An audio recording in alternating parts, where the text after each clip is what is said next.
Assalamu alaikum. Today we are going to come back to properties of pure substance because the recorded file was deleted by mistake from the CNC. So we are going to repeat the course and to discuss the properties of pure substance. So the objectives is introduce the concept of pure substance, discuss the physics of phase change processes, explain the PV, that's mean pressure specific volume, TV, temperature specific volume, and PT, property diagrams, demonstrate the procedure for determining thermodynamics properties of pure substance from table of property data, describe the hypothetical substance, ideal gas, and the ideal gas equation of state, apply the ideal gas equation of state in the solution of typical problems, introduce the compressibility factor which account for the deviation of real gases from ideal gas behavior, and present some of the best known equation of state. So this chapter is divided in two parts. The first part will be dealing with the pure substance properties, and the second part will deal with the ideal gas and the equation of ideal gas and so on. So pure substance. A pure substance is a substance that has a fixed chemical composition throughout. So if we take a substance in two states and we found that we have this same fixed or same chemical composition, this substance is considered as pure. So pure substance when the chemical composition doesn't change with the states. So for example, if you take nitrogen and air, nitrogen and air are pure substance.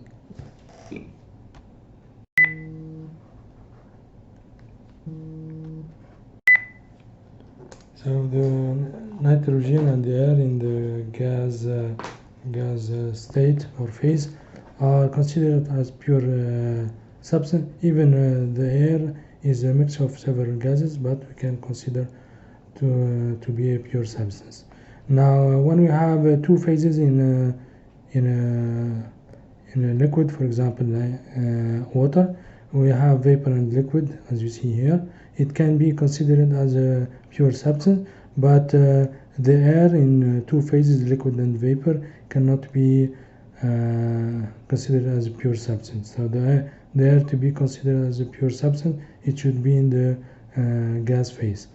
But for the water, we can get liquid and vapor, and we can consider it as a pure substance. And we are going to focus on this liquid, which is the water. So the rest of the chapter will be about water. Okay, phase of pure substance. So we have, as you know, we have three phases. We have solid phase. In the solid phase, molecules are at a relatively fixed position in a solid by the large spring link in intermolecular force. So as example, we can say that ice is a solid. After that, liquid. A group of molecules move about each other in the liquid phase. So we can say that water at 20 degrees C is the liquid phase. And after that, we have phase gas, which is molecule move about at random in the gas phase. When the water, for example, is vaporized, so it will be in gas phase. Okay, phase change process of pure substance. Okay, we are going to do an experiment and show the different phases of water. So at 1 atmosphere and 20 degrees C, water exists in the liquid phase. So it's called compressed liquid. So when the water is in a liquid phase, is in the liquid phase, we call it compressed liquid. So we start heat the water, start 20 degree 1 atmosphere, and we start to heat until we reach 100 degrees C. So in 100 degrees C, at 1 atmosphere pressure and 100 degrees C, water exists as a liquid that is ready to vaporize. So at 100 degrees C, the phase is water, but it's ready to vaporize. That means it's ready to move to vapor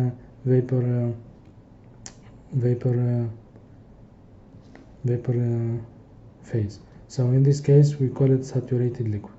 So saturated liquid is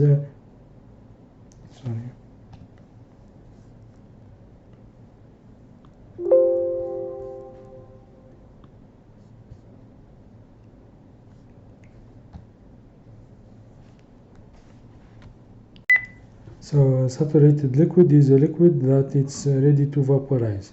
So it occurs at pressure 1 atmosphere and temperature 100 degrees C. It's called saturated liquid. So it's a liquid that it's ready to vaporize. So as you know, at 1 atmosphere, the boiling temperature of the water is 100 degrees C. So compressed liquid is a substance that is it is not about to vaporize. So compressed liquid, it's a substance that it cannot be vaporized at a specified temperature. But saturated liquid is a liquid that is about to vaporize. So if you increase the heat a little bit, so the water will start to vaporize. So this is called saturated liquid. Now if more heat is transferred to part of the saturated liquid vaporizes, we get saturated liquid vapor mixture. So here when we increase the heat, we get a mixture of liquid and mixture of vapor.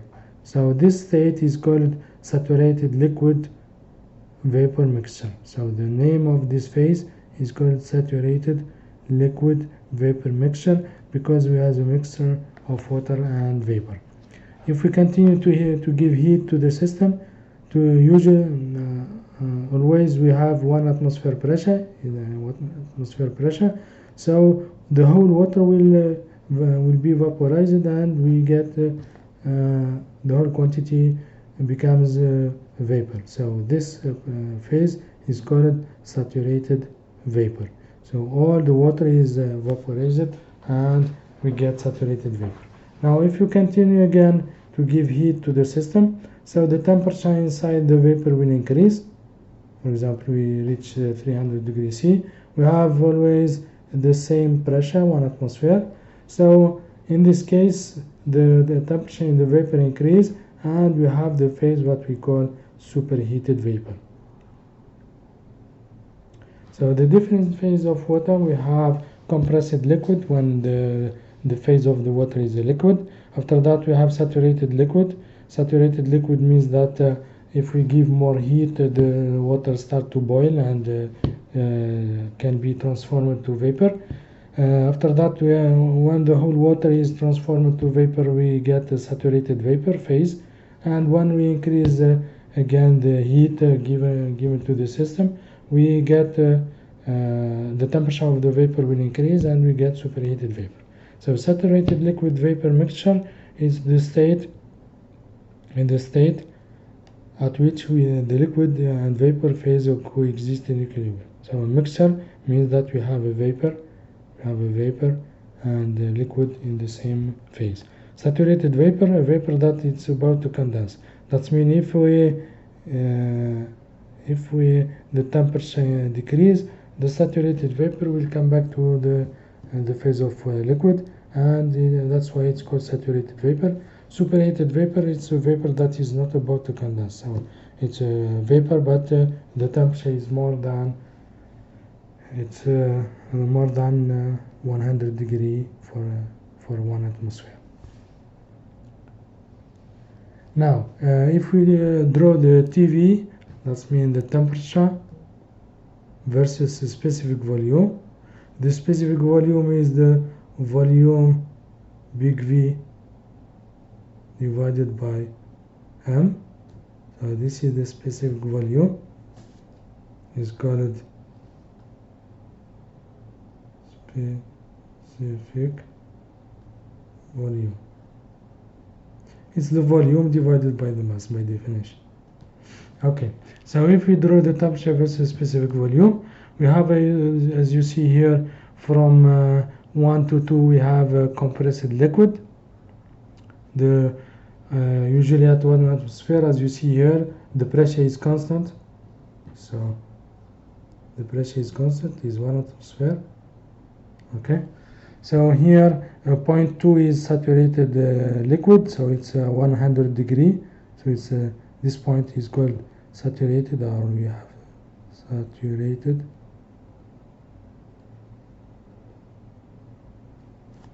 liquid. After that we have a mixture of liquid and vapor, so we call it saturated liquid vapor mixture, or saturated mixture.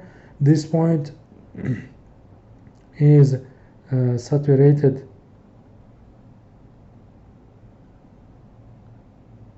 vapor,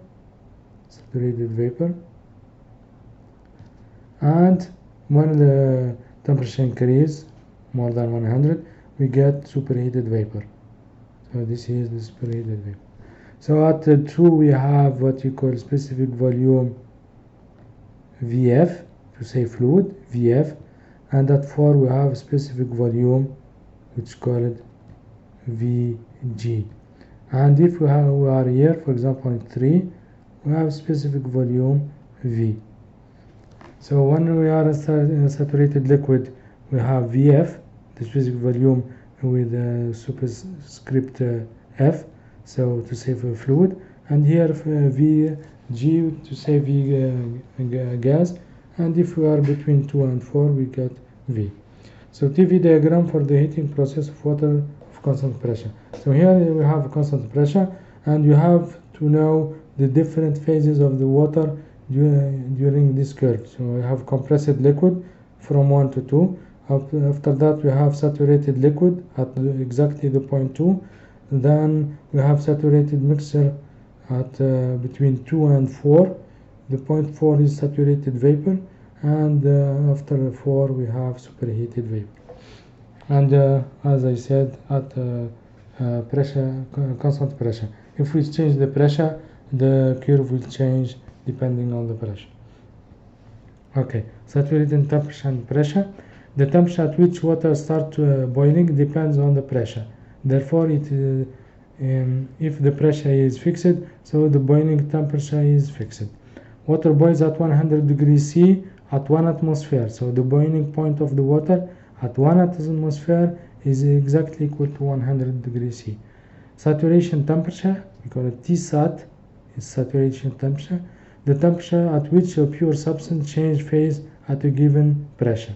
That means the pressure is fixed, and we have Tsat, which is the boiling point at a specified or given pressure. Now saturation pressure, it's called Psat, the pressure at which a pure substance changes phase at a given temperature. That means the temperature is fixed, and what is the pressure at which we have, for example, starting of the boiling water. So here we have a table of temperature in degrees C and saturation pressure Psat. For example, if I take an example, 20 degrees C, when the water is at 20 degrees C, it starts boiling at the pressure of 2.34. If we have, for example, atmospheric pressure here, the water starts to boil at 100 degrees C. Okay, so this is a Psat depending on the temperature. So for example, at 100 degrees C, the water starts to boil at 1.4 kilopascal. If the water is at 250 degrees C, so the water starts to boil at pressure 3.976. If we have the pressure 3.976, so the water starts to boil at 250 degrees C. Now, if you draw the temperature versus V, specific volume, for different pressure, so we can get this line, which is the separation line. It's called we have saturated liquid line. This is from this whole line is a saturated liquid line. After that we have saturated vapor line. this region is saturated liquid vapor region, is between these two lines. Outside the first line we have compressed liquid region, and outside the second line we have superheated region. As you see here, a dashed line, for one P1 constant we have this curve as we saw in the previous slide, and if we change the pressure, for example P2 is bigger than P1, so the curve is moved up and we get the same shape but in different level. If we have P, for example, smaller than P1, we get a curve here which is down the curve for P1. So this is, we have the same shape, but if we change the pressure we get change of curve. So this region is saturated liquid vapor region, this is compressed liquid region, this is superheated region, and these 2 points, this one is saturated liquid and this one is saturated vapor. As you see here before, we have a critical point, which is the maximum value in two lines. This is the critical point. So if the pressure is smaller than critical point, we have the same shape of the different phases.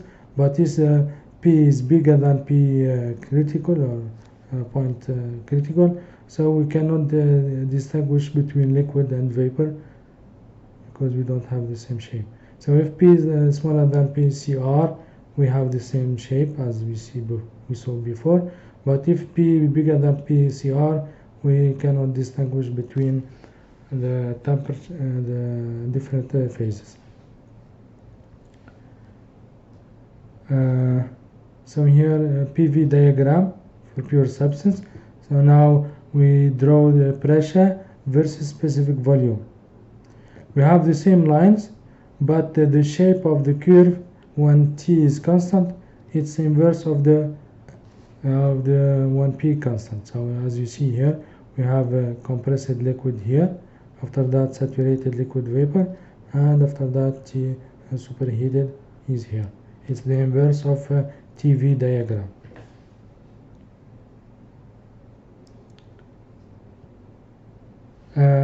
At the triple point, all the three phases of pure substance will be in equilibrium. So the state on the triple point. So the triple point here is the three phases are in the same time in equilibrium. So we have solid, liquid, and vapor in the same time. So that's why it's called triple point. We have solid, you have liquid, and you have vapor. So to pass from liquid to vapor, we call it vaporization. To pass from liquid to vapor is called vaporization. To pass from solid to liquid, we call it melting. So melting is from solid to liquid. And to pass from solid to vapor, we call it sublimation. Sublimation or sublimation, it's from solid to vapor. From solid to vapor here, from liquid to vapor, and from solid to liquid. And of course we have the triple point, we have the three different phases in equilibrium. Latent heat.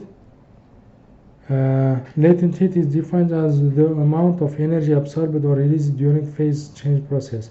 So when we have change phase process, for example from solid to liquid, the energy absorbed or released is called latent heat. So it's the energy needed or released during the phase change, yani from solid to liquid or from solid to vapor or from liquid to vapor. The energy needed or released is called latent heat. Latent heat of fusion, the amount of energy absorbed during melting. So during melting, the amount of energy absorbed is called latent heat of fusion.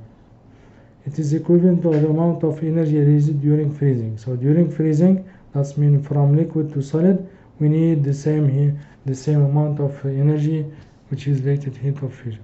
Latent heat of vaporization, the amount of energy absorbed during vaporization. That means from liquid